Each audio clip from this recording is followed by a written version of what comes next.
Welcome to week 18 of the Chronological Bible Teaching Ministries Bible Literacy Movement. If you're reading this far, you've actually finished 1/3 of the Bible. What a milestone.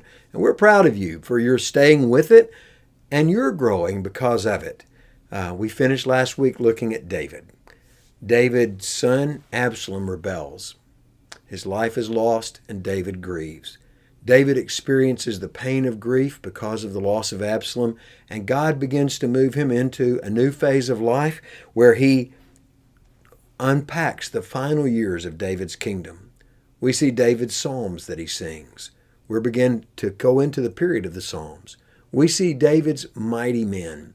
These mighty men are heroes of the faith.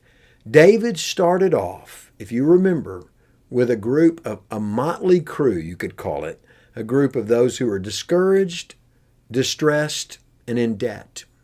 That's what the Bible tells us he had in 1 Samuel. But by now, David has a troop of mighty men, men who become leaders. One of my favorites is Benaiah. Benaiah, the son of Jehoiada, becomes not only one of David's 30, but he becomes Solomon's general. Solomon's general. Not only that, Benaiah leaves behind two sons, Ammizabad and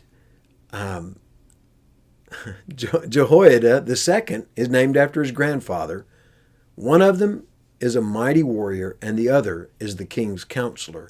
And so Benaiah is a man who makes an impact for the kingdom. And I want you to think about what impact you're making in your family for the kingdom as you read this week and read these mighty men. Let their lives soak into yours, and let them impact you, and let you think about them and what God is teaching you through them. But David doesn't just have mighty men.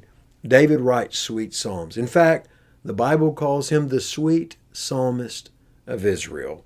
His writing teaches us theology, gives us hope, fills us with joy, convicts us of sin, and points us to a coming promise David is looking for.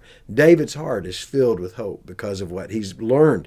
He learns how to walk with God through trials. He learns how to love God in a personal and genuine way. For him, religion is not formal, but it's real. David expresses his grief. When he's frustrated, he prays for vengeance. When he's angry, he expresses his hurts over people who betray him, and he expresses his love for the Lord.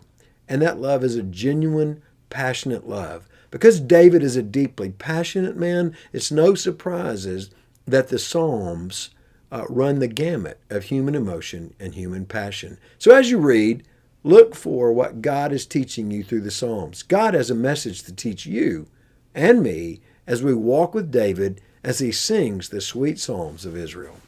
God bless you. Have a great week.